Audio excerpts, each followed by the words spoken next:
Le Congrès international des professionnels de la finance participative s'organise dans un contexte de pré-lancement de ces banques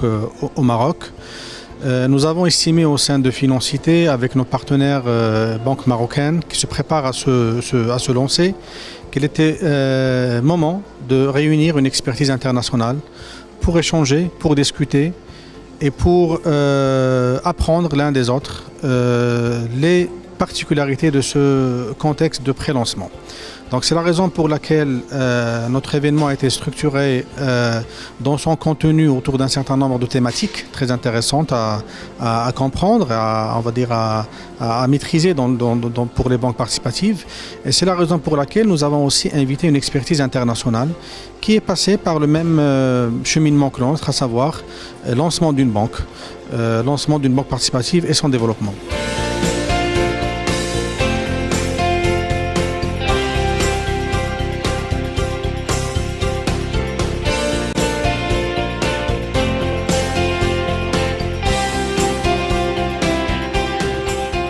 Alors maintenant, ce qui est intéressant à noter, c'est que l'expérience marocaine se distingue par le fait qu'il a pris son temps pour mettre en place un cadre légal,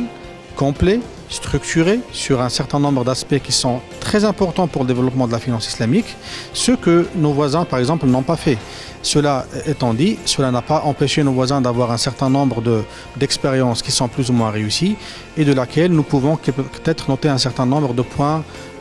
positifs intéressants. Donc, les expériences que nous avons invitées sont exactement l'expérience tunisienne, à travers Banque Zetouna, qui est notre partenaire dans cet événement, l'expérience algérienne à travers Banque Salam, qui est la deuxième banque islamique en Algérie,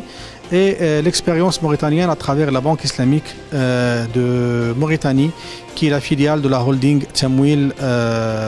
Africa Holding.